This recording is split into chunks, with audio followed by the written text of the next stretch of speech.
Heads up, listener. This episode contains sensitive topics around adverse childhood experiences, sexual issues, explicit language, and the exploration of the shadow side of ourselves.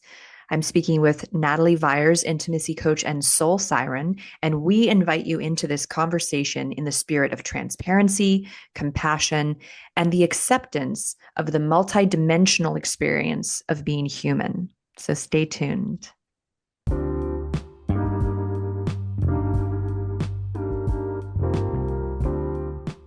Every day there is a forgetting, and every moment there is the possibility of remembering.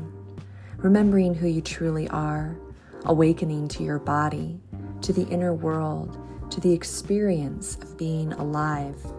Here is where you find the beauty, the joy, and here is where you free your soma. I'm your host, Aimee Takaya. I'm here to help you move from pain to power, from tension to expansion, and ultimately from fear to love.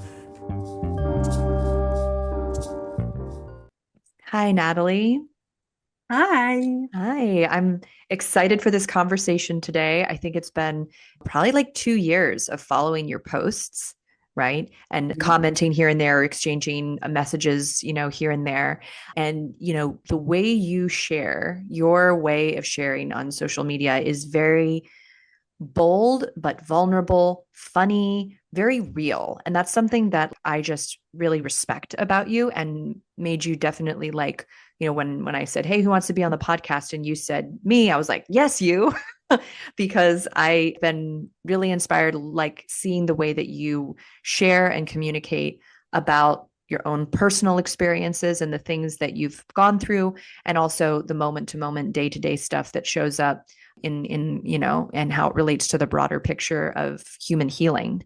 So in today's conversation, just for anybody who's listening, we are going to be playing with and moving around through past and present and future and how it all connects, right? But one of the things that I wanted to discuss today, because it's something that I felt very connected to in your sharing, is the relationship between our parents, and in specific, perhaps in this episode, our fathers, right? Our father figures, our sexuality, and our self-worth, and the way that those things are connected, but the way that it's very taboo and uncomfortable for many people to explore or even talk about how those things are connected.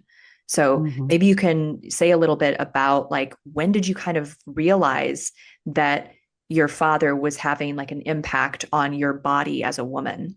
Oh man. Well, I guess I only put it together that these things were connected in my 30s. And it was looking back in my history at certain experiences I'd had, particularly experiences I had as a teenager that were very confusing as I was learning about my sexuality. It's one of the big ahas for me was the understanding of where my difficulty with placing boundaries with men started, and going back to and looking at what my experience was like asking for my own space with my father, or expressing my own needs or desires.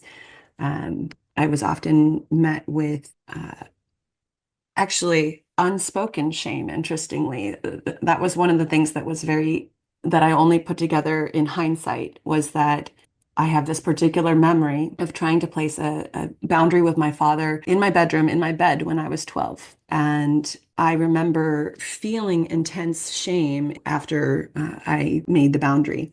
And it was only after I got far enough in my understanding of myself and my empathy and how I feel energy that is not just mine in my field, that I realized that I was feeling my father's silent shame in response to my boundary.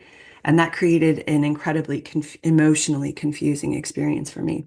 And that was kind of like the beginnings of the seeds of how I interacted with men. I was afraid of triggering their shame, and Because you would feel it. I would feel it. And I didn't understand that it was theirs and not mine. So I would experience shame.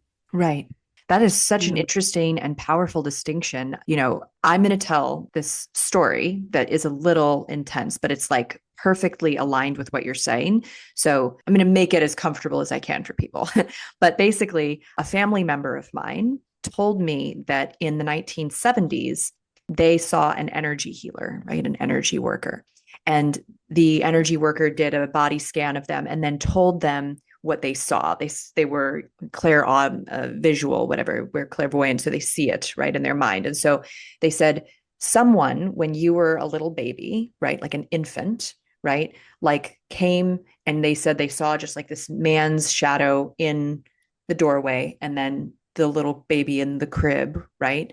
And they said this man came in and had an innocent curiosity, like a childlike curiosity that was just curious what a little baby vagina looked like. And this man came and put their finger into your little baby vagina, not like in it, but just like touched it. And at that moment that they touched you, they experienced such intense shame at what they were Mhm. doing. And in that moment, that shame was transmitted directly into the tissues of your vagina. Mm-hmm. It was like when my family member told me this story, I was like, that is so disturbing and fascinating, and like I feel it in my body that that is like a real thing that can happen, because as infants, as babies, as children, and this speaks to like the incredible damage that sexual abuse, when it's, because what I just described like could be considered that, but like it was like more weird and murky and like kind of more innocent than that. When it's like actual abuse, you know what I mean, that is like Mm-hmm. premeditated and all of that, it just speaks to the volume of pain and misery that that can cause a person when something this innocent and small can. Because my family member was basically saying like, I thought about that for years when, in terms of the shame that I carried in that area of my body in relation Mm-hmm. to men that I came in contact with. And this, family member wasn't sure who this person was. They were like, I guess it could have been like my grandpa. They didn't think that it was their dad for some reason. They thought maybe it could have even been like a neighbor, right? So there's kind of like these unanswered questions. And the truth is, we don't really need to know the answers to all these questions, but to start to acknowledge the energy exchange that goes Mm-hmm. on, right? Mm-hmm. Yeah. I think the awareness of how energy affects children is really lacking in the world. And one of the things, I have a 7-year-old son, and watching his response to emotional energy makes it very clear to me that children are physically, sensationally feeling the impact of emotional energy when it's directed at them. If I mess up and let myself even like curl my lip with the tiniest snarl and get irritated and send that energy at him, I can see the hurt. I can see the impact. And it was witnessing that that made me realize that children can also feel sexual energy. And part of my story is that I found my sexual energy and pleasure pretty early in life, around 5 years old, and, had no understanding of what that meant, but I knew that it felt good. And I also was at 5 experiencing a lot of sexual turn on energy in my body. And what I realized later in my journey is that that isn't necessarily normal to be running a ton of sexual energy at that young age. Puberty is when that starts to happen naturally. Kids aren't experiencing those same urges and impulses, but I was. And when I put together that kids can experience energy from other people and feel it in their bodies and identify it as their own. And then you add the fact that there's often a fair amount of enmeshment between parents and children. Mm-hmm. And there's a healthy, natural version of that enmeshment, which is just the ability to co-regulate. Our nervous systems are connected. And so that made me realize that I was living at the time with a father who was looking at a lot of pornography and experiencing a lot of lust throughout the day. And so I was picking up on that. And that was beginning to form my sexual experience before I had any idea what any of that was. Did you know that your muscles are holding on to thoughts, memories, and feelings? If you have a tight neck or back, you're not just getting old, you're experiencing a buildup of tension from the life you've lived. Most people don't know this, but there is a part of your brain that can reverse and prevent chronic tension. When you relax your muscles, you not only move better and regulate your nervous system, but you also free yourself from the grip the past has over your body. So you can live with freedom, confidence, and enjoy your life now. How does that sound? Join me, Aimee Takaya, and discover what my clients are raving about at youcanfreeyoursoma.com.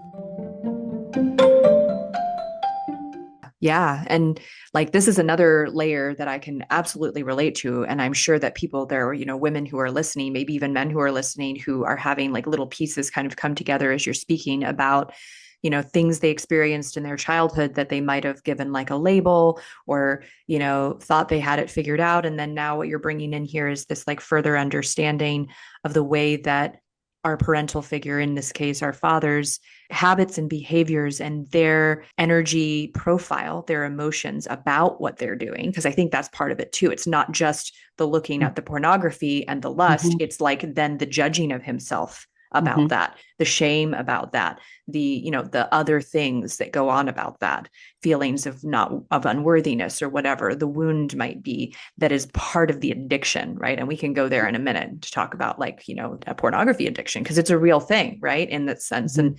And, for me, I was exposed to my dad's magazines. I found them underneath a mattress when I was like 4 or something. And was flipping through and looking at all this very hardcore stuff. And then he came in the room and found me, and he was embarrassed. He was horribly embarrassed and ashamed.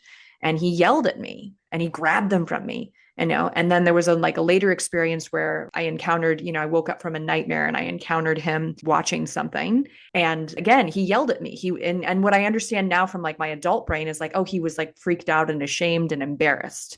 And he just wanted to like, the fastest thing to do is just get her out of the room, just take the magazines away. What I got in that moment was that I had done something wrong and I was bad and wrong, and then furthermore, I like got this association with like the women's bodies. I was like, this is worthy of my dad's attention and time, and I am not.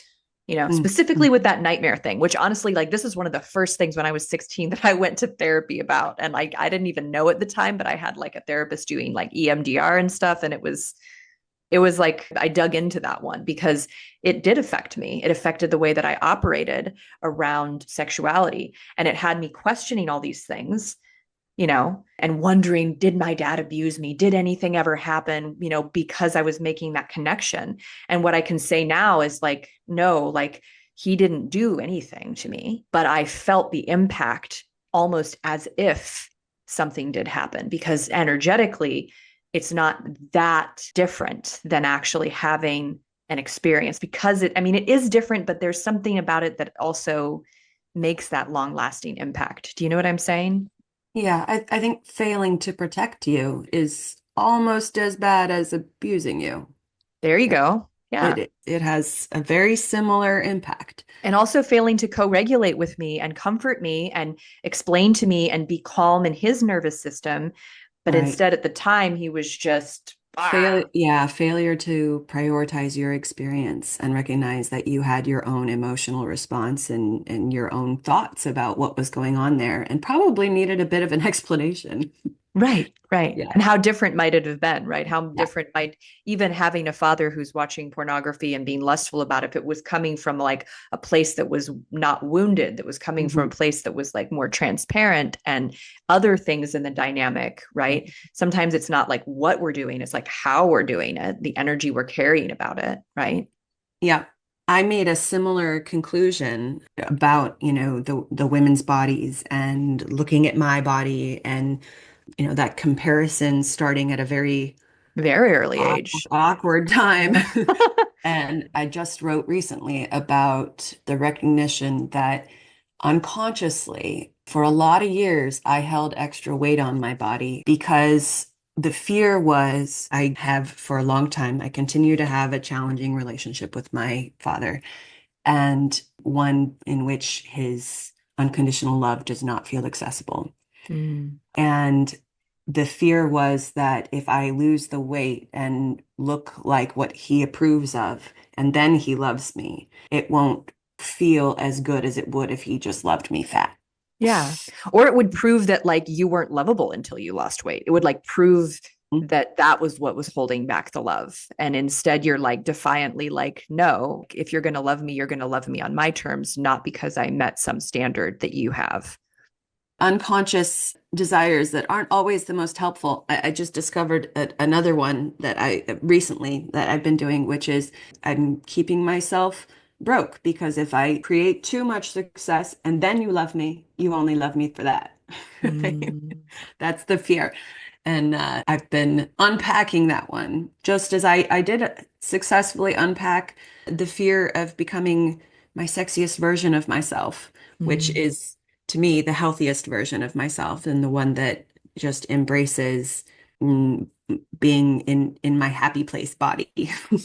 But it's a process to remove and like pull the root of those beliefs that we plant when we're way young and we got no Yeah. context and no idea that those beliefs are not helping us. Because they're not even beliefs at that time. They're just felt experiences, they're Yep. sensations, they're bodily reactions at that time that they're created. And then later we can look back and with our, executive function and all of the, more linear cognitive development that we get later on, it's like now we can give it a name and we can label it and we can now start to take it apart and deconstruct it, right? But a lot Mhm. of it is at the very base level, like you were describing, feelings in your body, lustful sensations, right? And then shameful sensations, and they were blended together, right? And it's like so confusing because when you start to, trace that back to like, oh, it has something to do with my dad. Like I said at the beginning of this podcast, like I feel like it's a very taboo thing for people to just talk openly about. It's not something that people are exploring or speaking to, and I think that it's affecting a lot of us though. I think it Mhm. affects men too. They pick up on some energetic profile of the way their father experiences sexuality, and then they lean into that unconsciously, they recreate that. So it happens in all different directions with our parents, right? I really think the main root to all of it is shame. Mm, I think shame is the thing that looking back on how, my father passed it to me, he did sometimes actively shame. A lot of the time though, it was happening simply because he was experiencing his shame and I was there for it. like you said, silent shame. Like there's the Yeah. vocalized, like you shouldn't do that, that's wrong, that's bad, Yeah. and then there's the feeling the person's having that they're not saying, that Yeah. maybe even in their words they could be like justifying their behavior or coming up with like a reason why it's okay, but inside they're feeling the shame, right? Like it's an internal thing. And just thinking about like, how shame feels in your body. It is the ickiest feeling. It's a horrible feeling. And when you're a kid, when you're little, and all of a sudden you just have this like explosion of icky sensation in your body because and you had this interaction with this adult that you don't have any context or awareness why it might be a shame-filled experience for them. And it just plants itself in your story of yourself as there's something wrong here. And Yeah. usually it's there's something wrong with me. Right. That internalizing and making it about us. I still like find myself drawn into that game where, I'm around someone and I'm like picking up on certain things and I'm like, it'll take me like a little bit. I'll be like, why do I feel like I'm in competition with this person? Like, this is so strange. Like, and I'll try to like analyze myself and like figure out why I feel that way. And then once I get some space from it, I'll be like, oh, wait, that wasn't me. I don't feel in competition with that person. That person felt in competition with me. That person Mhm. felt threatened by me, but I was Mhm. feeling their threatenedness and making it mine, making it my Mhm. experience. But when I actually dig down for that in this specific context, there isn't actually a through line, right? Yeah. But then speaking to kind of like how that, this is kind of like a more casual moment, but like when you've experienced these things as a child and then you carry them like you did for 25 years before you start to know the root of it, right? It's like at this point, it has that expression and that sexual experience, that sexual energy has become part of your profile. It's like that inherited thing that now you get to reform and reframe and retrain your brain around Mhm. that, but you don't get rid of it. We can't get rid of Mhm. our conditioning. We can't get like undo it completely, but we can like navigate it differently. So maybe you can describe like, some of the way that you operated in your teens and early 20s, and then as you have continued down this path of your increased self-awareness, your body awareness, like what did that look like to come into a sexuality that felt more authentic and more like your own? So as a teen, I definitely felt my worth laid in being sexually pleasing to men and being found looking attractive. And I never felt attractive. I always felt like I couldn't quite get there. I accepted less than great treatment while dating and didn't have very many like standards or expectations for myself. I was lucky enough, I guess, like the conversation about like there was an inappropriate amount of conversation about sex going on in my family household. And so I was aware of it. And one of the things I'm thankful for is that it was really grounded into me to wait to have sex the first time or when I really wanted to. And I was lucky enough to have a wonderful first experience with kind of my first love in high school. And I was with him for 4 years, and that was the like beginnings of nurturing my sexuality. And then when we broke up and I just started dating as an adult, it was a completely different ball game. Mhm. I did not know how to operate in the real world with other adults and navigate all the things.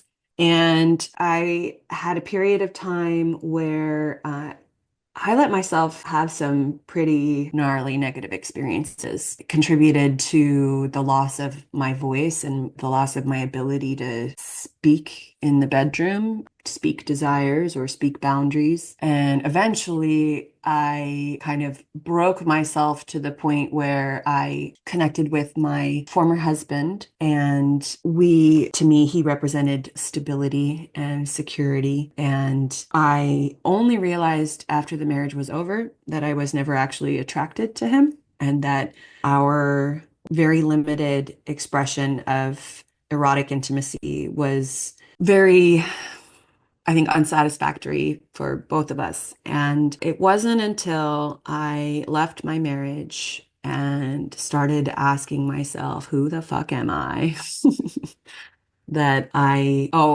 Actually, my kind of reinitiation into enjoying my sexuality came from reconnecting with my original high school boyfriend 10 years later. Oh, wow.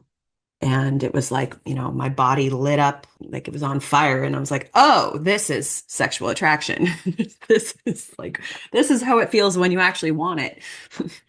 And that led me to an exploration of, and starting to talk about and share about how common it is for women to engage in things sexually that their bodies don't actually want, that they talk Right. themselves into. That brought me to the birth of the Blowjob Queen course. That was a fluke. I was in a feminine business group and someone asked a question about blowjobs, and I responded confidently.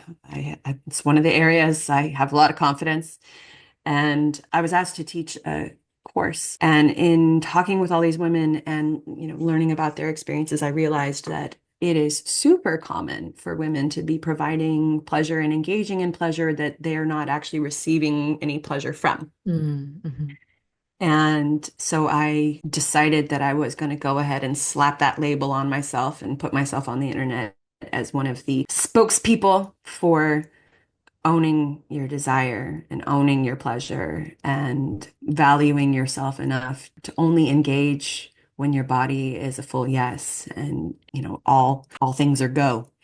And doing that work with women helped to further empower me, and then working on my relationship with men in general, learning to discern who the kind and loving and trustworthy ones are, learning to deeply value and appreciate them and respect them. That led to finding a partner who created emotional safety for me. And within the bounds of that partnership and with a lot of communication, I reclaimed my ability to ask for what I want, or say what I don't want with a lot of tears. There was a lot of crying in that relationship.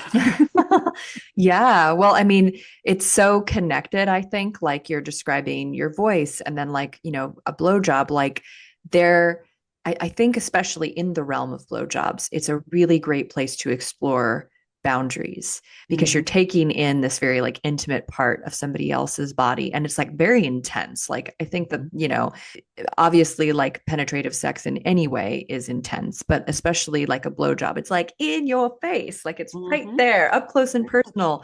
And, you know, as you said, there's a lot of women that kind of just go through the motions or they do what they think they have to do, but there actually are like nerve endings and sensory feedback in your mouth and in your throat that can receive pleasure from it, that can Oh enjoy yeah. it if you are present to what you're actually feeling, what you're actually ready for, what your body's saying yes to, and what it's not. And, Yes.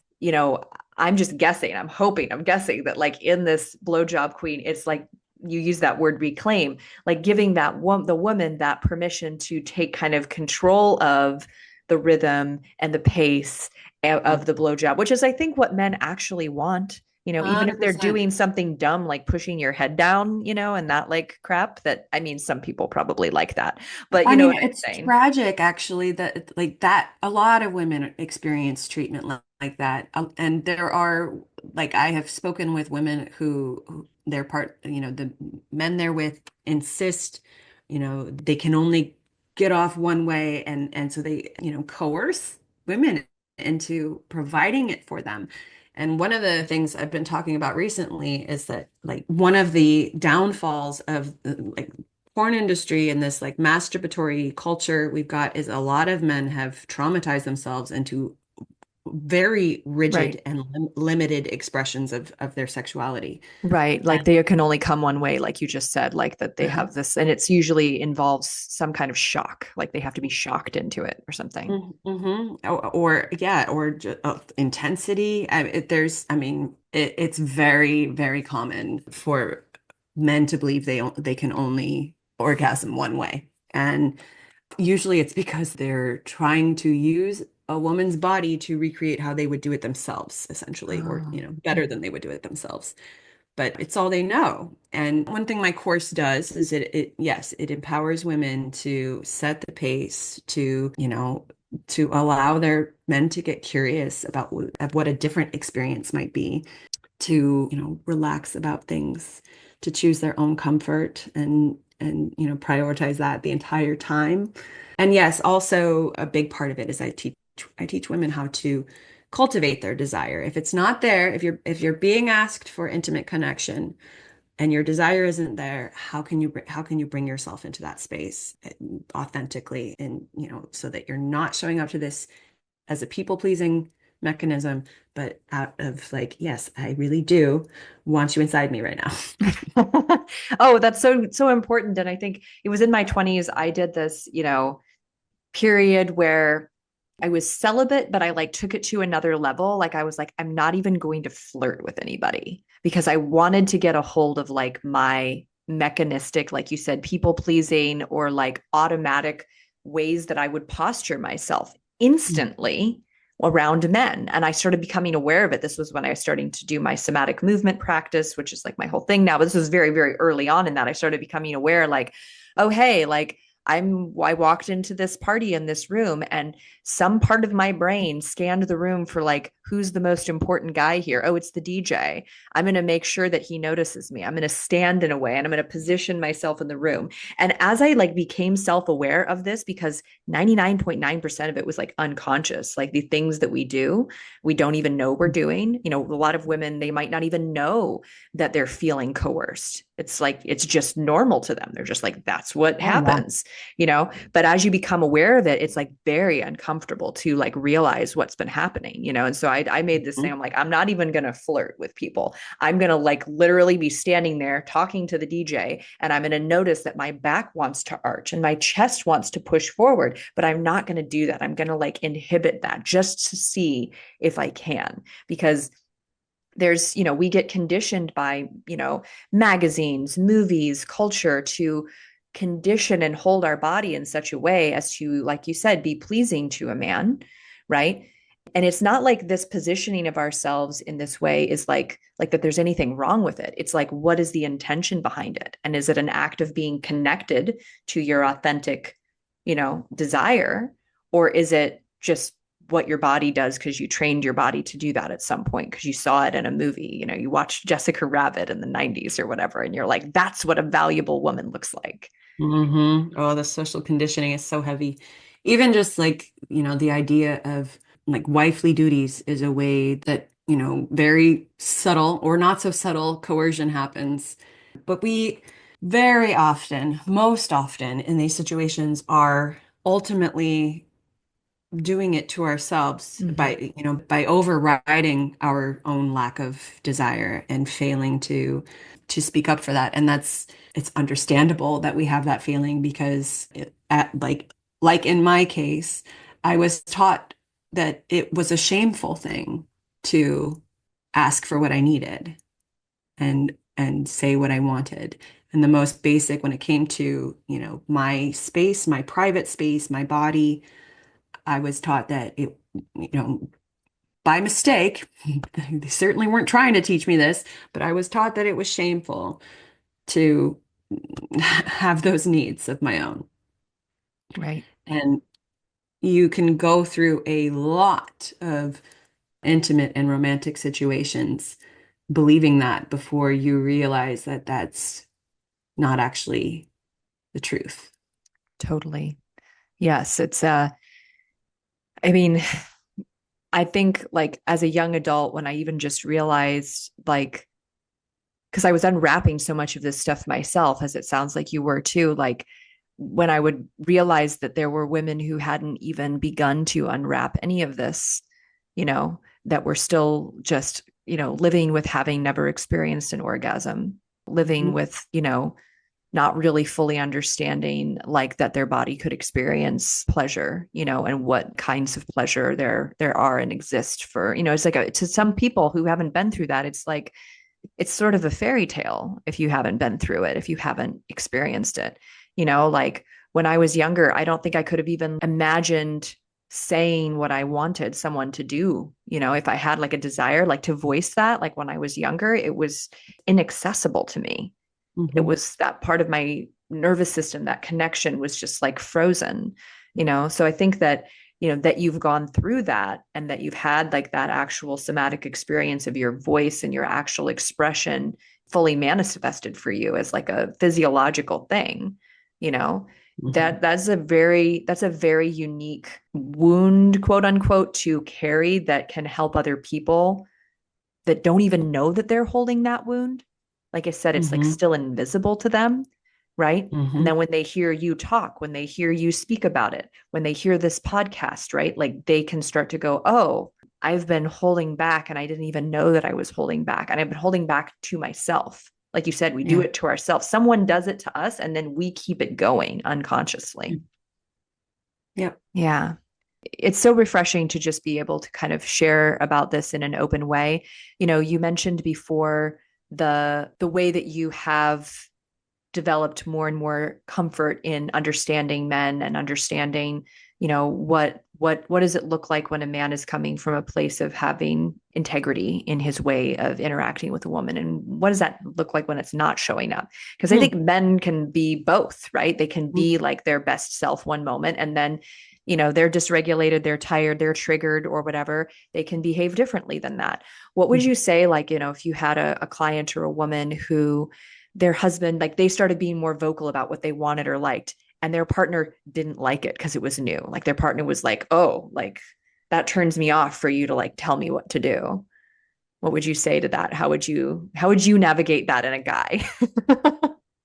I'm going to come back to that Okay. because you said something that brought something up for me. You said something about discernment with men, and Yes. I wanted to reference that as I was specifically focused on looking for positive things to experience through men and kind of looking at different interactions with different men going on, dating sites and having get to know you conversations, things like that.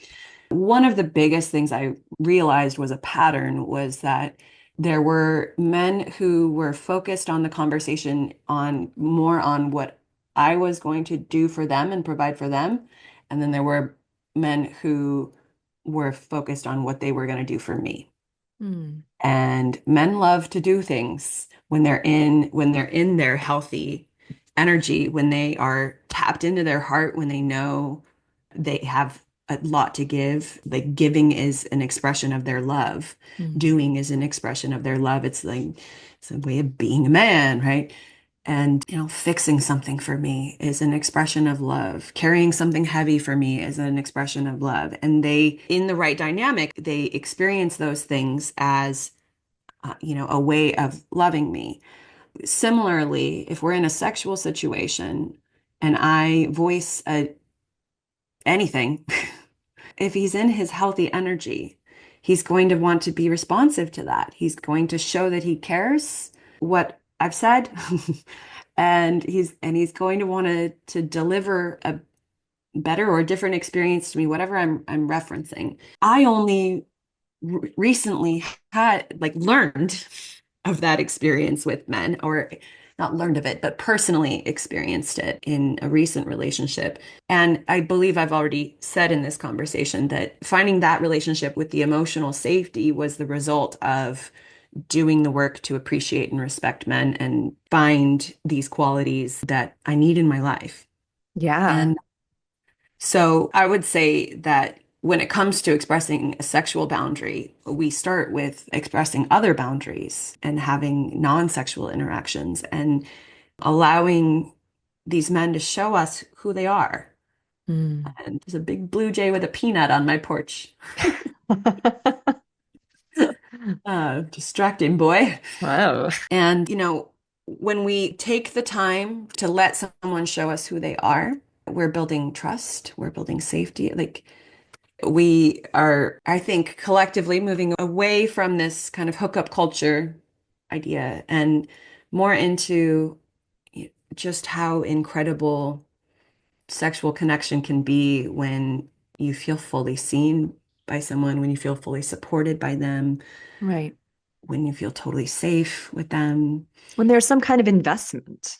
when you feel Yeah. connected to them emotionally and understood. Yeah, I mean, it's just a completely different experience than when we're doing things more casually and, trying to just use each other to get off.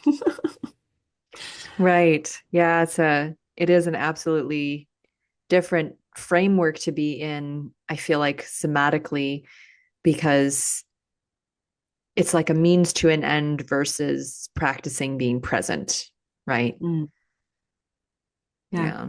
And what you said before, I think, is really great about creating a space inside yourself to be available for the positive traits of men to actually be felt and experienced. I appreciate you saying that because I feel like it is a huge missing link for women. They want men to show up Yes. differently, but they don't create the space inside of themselves. They don't Yes. let go of their own resentments and judgments. And that's probably like a good guy's worst nightmare is he's showing up with all of his like heart, and the woman's just like, oh, you're like all the other men because she's still looking Absolutely. at them through that lens, right? Her own bullshit lens. Yep. It's really important to recognize that your brain associates your worst experiences with men without any assistance, without any help. Your brain is going to be like, men are this, which if you've had some bad experiences, you are going to apply that to everyone that you know. And that is literally like a beacon that you put out that goes, if you're a good man, don't come anywhere near me because I'm not going to be very nice to you. Because I don't believe that men deserve for me to be nice to them Mm. because no men have shown me that. There's this thing that we get that happens in relationships when we're not happy. We turn our focus on the other person and you make this change. You resolve this unhappiness for me. I'm unhappy because you're this way. And that is a total trap.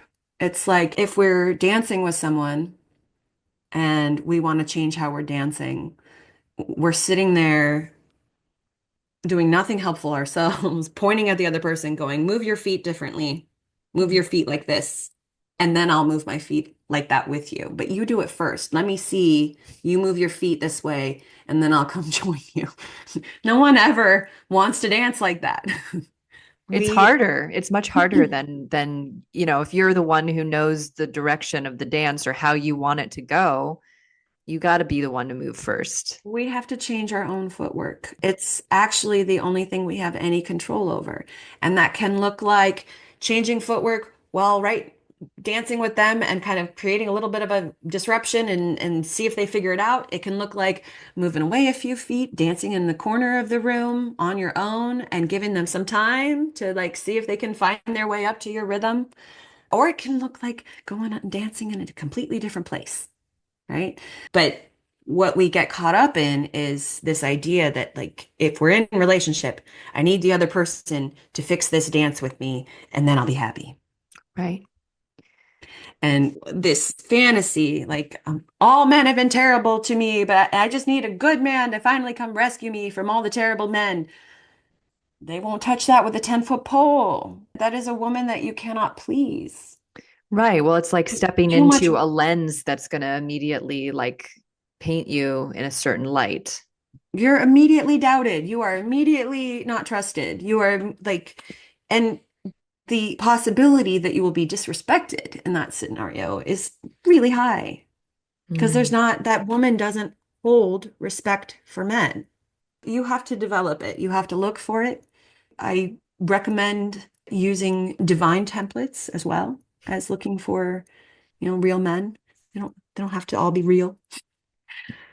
I had fun identifying characters in literature that I think are good men. Mhm. I'm a major Oh. fan of Aragorn. Yeah, those archetypes that we can kind of refer to and feel into their, energetic profile of, like a healthy state of being. It's kind of like co-regulating with your like fictional man. Hmm, hmm. I love that actually. That's great. This ties back into the things we were talking about at the beginning, I feel, with, our fathers and the way that our fathers, sexuality and physicalness like affects our physicalness and our feeling of safety or worthiness, right? Or whether or not we're open to that connection, and kind of tying it in with your dance metaphor. It's like, even if we don't have a father who's willing to do the dance with us, right, we can still change our footwork. We can still do things. And you're, like a living example of that. Like, do the things that create the healing for ourselves, that allow new opportunities and new way of experiencing sexuality, of experiencing men, to start coming in, even when the person in our life, that first person, is not able to do that work. 100%. We do not need our fathers to heal our father wound. It's it I think for me, I spent a good long while wishing my father would do it with me because that would have fed that rescue me daddy fantasy. Like finally show up for me daddy. And what I have come to accept is that I actually did create a lot of successful healing in my relationship with my mother. And my all what we had to do in order to be able to co-regulate with each other, in order to feel peaceful together, harmonious, was go through a lot of pain. Mm. She had to witness a lot of my stuff, and I had to witness some of hers that, I spent some time being an angry teenager and angry 20 something, and we alchemized all that. I was working on that with my father, hoping to do the same thing, and just found that his willingness was not there like my mom's was. Mm. He wasn't going to manage to step onto that spiritual path with me and become a partner. And instead, he provided this incredible friction force for me on which to sharpen and strengthen myself. I have qualities thanks to the difficulties with him that I wouldn't possess otherwise. I'm very strong and very brave and could do some serious damage if needed. And working on my father wound alone looks like going through that pain and those feelings with support with someone else and allowing myself to see those things can be pulled up from the root and shown to be nonsense. And yeah, it's just been a major process of turning my love on myself every Mm. time I am tempted to feel that shame. Right. Which is, the shame has this diminishing quality. It shrinks you. It presses everything in. And I just love what you said, turning your love back on yourself and allowing that to open you in those moments when you want to shrink away. Mm. Yeah. And that comes through in your writing, that comes through in your sharing. Like I can feel there's definitely like an authenticity and like a rawness to how you speak about these things that carries that energy with it of like what it's like to do that, what it's like to really be with that process of, okay, here's this oppressive feeling that I've carried my whole life and it's about to come back down on me. And as I feel that weight of the moment sinking in, even as it exists, can I allow something else to exist simultaneously? Can I allow myself to love this person who's struggling right now, this person who's in pain right now? And I Mhm. think that's life-saving. That's a huge, powerful blessing. And it opens us in all kinds of fascinating and unexpected ways, which you've, illustrated on this podcast so far, in terms of like even extending to the way that we experience our sexual pleasure and the way that we give a blowjob, right? All coming from that place of like, as you said so beautifully, turn the love back on myself, be connected in here, right? I want to talk about mental health for a moment. Yes. I talk about my mental health on my page a lot. I think that when we recover out loud, people are saved from suffering in silence. And I have had a checkered history of mental health failings, including bouts of depression. I'm working my way out of one right now. And I've had periods of pretty extreme generalized anxiety. I used to suffer from a good number of panic attacks. And first, depression comes on when I have so much emotion in me that I unconsciously want to depress it, to kind of shove it down, push it down. I go into I need to numb out mode for a little bit. I have learned it's never helpful to criticize myself in this state. It is helpful to allow myself to dip into it for little periods. And I think that that can be a self-loving thing when there's so much to feel at once. Mm. The anxiety I have learned to manage using vocal somatics. And I do some body work too, here and there. But for me, the voice has been a much more intuitive tool, especially considering that part of my journey has been losing and reclaiming my voice. But I am just such a massive, massive fan of singing in order to process emotion. Mm. There's a few things that I live by. One is humming. Humming is my baseline. I hum anytime anything remotely bothers me. I just start humming. That gives me a more regulated nervous system. When I hum, I envision in my mind the vibration of my voice claiming my field, my energy field, clearing out anything that I don't feel like experiencing. That's how I learned how to work my energetic boundaries. If I don't want to feel his bad mood, I don't have to. I can just hum it away. Mm.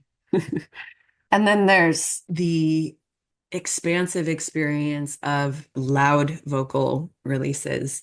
When I am feeling particularly anxious or stressed, or mad, any big feels, a really big resonant toning, like an ah, but Mm. really, really loud, or something of that nature, is so intensely relieving. I try to talk about engaging with these practices as much as possible because it's so simple and easy to do. And I spent a lot of time in my life feeling completely overpowered by my anxiety and then medicating to get myself out of it and then not liking who I was on medication. Right. And so this is my way of riding the waves and not losing my mind, even Yeah. though I continue to challenge myself and do things that are scary for me and grow and show up, even though I have kind of these waves of things that come up all the time. And it's been very important for me to incorporate it in my content because a lot of my clients find me that way. They hear that I have similar struggles. And one of the things that I do is I help people improve how they're showing up with their self-care. Mm. And they find me in that because that is one of the biggest things I'm still working to heal in myself. I learned a very self-neglectful relationship. I learned to make all of the importance about the other person and try to minimize myself as much as humanly possible. And I still, at 37, struggle with making those loving choices for myself, making that time, making that energy, particularly in romantic relationship. I slide right back into neglectful. Yeah. And so this is how I operate in my coaching is I create spaces where I'm working on these things and then I invite others to take part in it with me and be supported by the same structure. And yeah. Beautiful. Well, I know you have some other, kind of more big projects you're working on regarding retreats. Like there's one coming up, and this may be one that rotates throughout the year, and you're kind of bringing a lot of these tools that we've been speaking to together. Can you describe kind of how you bring some of these practices or ideas together? So I have been gifted with this opportunity to bring people back with me to Tulum and Bacalar in Mexico. And I've gone on a few now journeys there myself, which I treated as spiritual journeys. I went without a plan and followed my intuition and discovered the most incredible people and places. And now I get to take people back there with me. So in April, I'm hosting my first retreat there. The next one is likely going to be planned in October.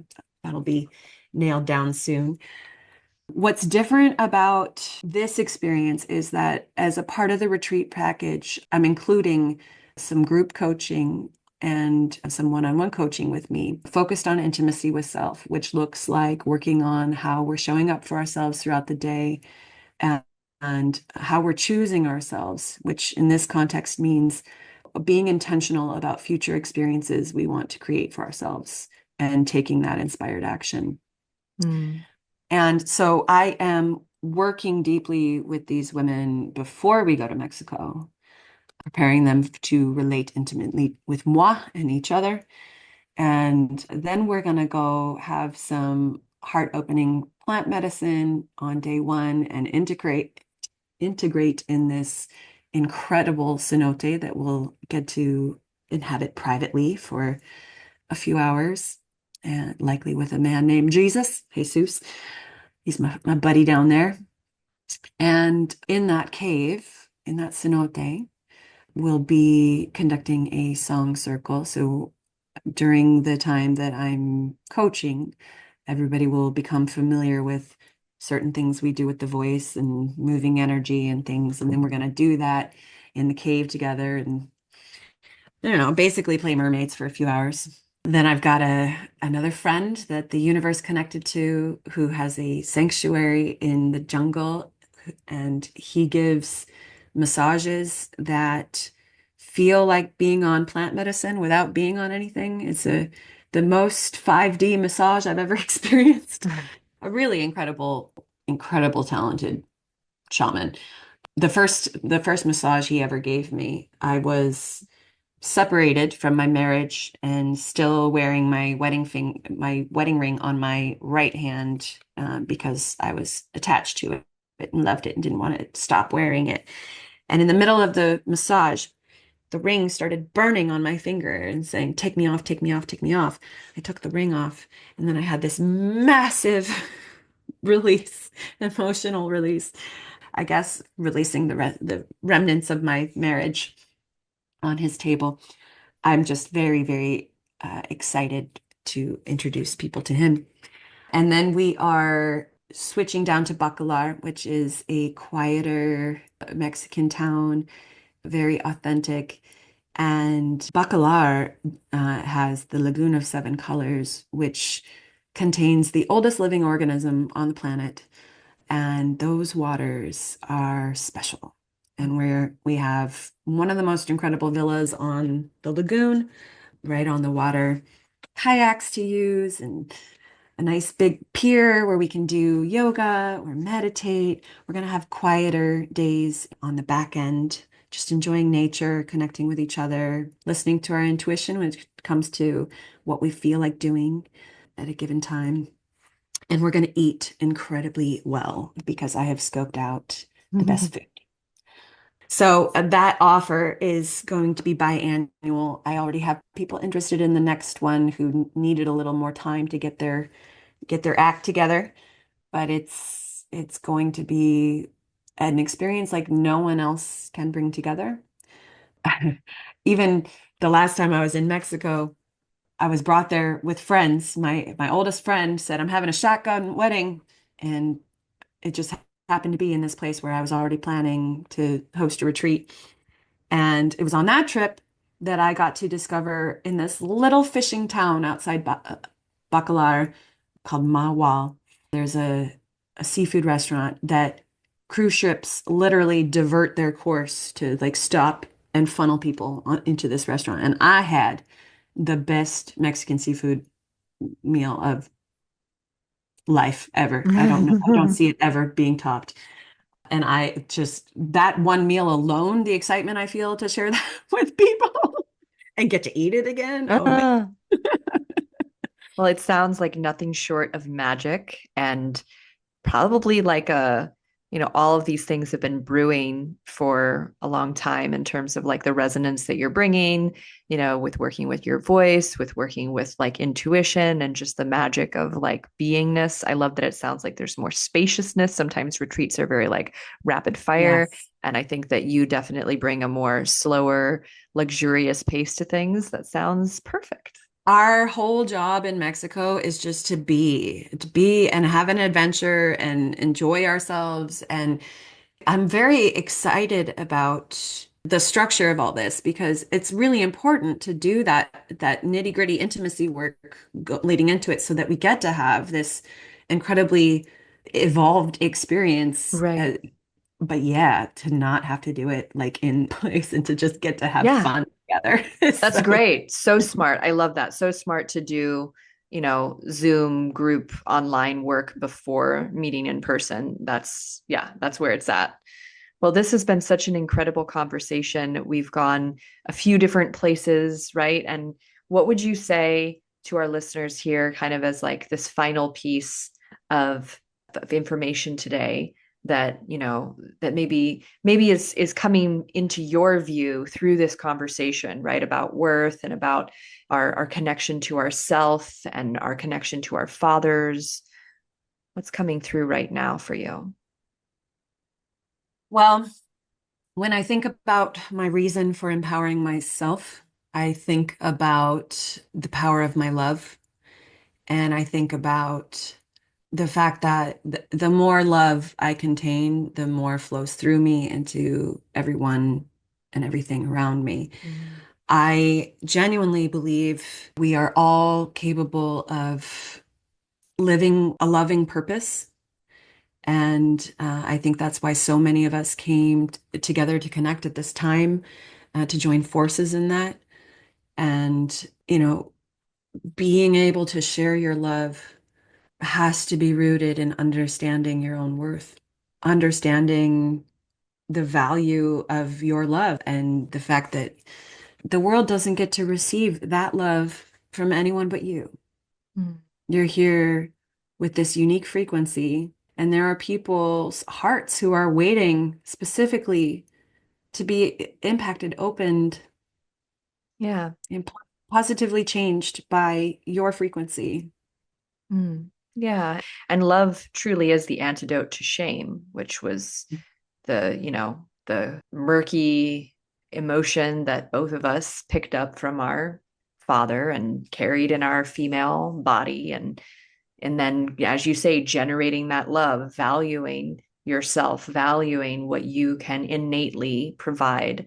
You said it so well, like your specific love that is here to open and just dispel another person's shame that they Mm, might be carrying, right? mm, Yeah. It's like that perfect little lock and key that fit together. And we're here to find those people that we just match with at that moment. Yeah. yeah. Beautiful. Well, it's so lovely connecting with you. I will continue to be reading and following your posts. And if you're listening to this podcast and you've been touched by the transparency and the stories that we've shared and Natalie's journey, please follow her on Facebook, Natalie Vires. That's V like tires, but Vires. Mm. And where else can people find you? Oh, I am kind of lame millennial, and my main presence is here on Facebook. I'm working on that. Right on. And Facebook is I have an audience nurtured with so much love there. And if you do come into my world and want to connect with me specifically from this podcast, it would be wonderful if you send me a direct message and let me know where you're coming from and that you would like to join my flock, because I get a lot of friend requests and I don't necessarily approve all of them. And so I'd like to know if you're coming with intention and know that you feel a sense of alignment. Mm, wonderful. Well, thank you again. Thank you for your openness, your vulnerability, your honesty, and yeah, look forward to continuing to know you. Thank you so much for asking me. I loved this conversation.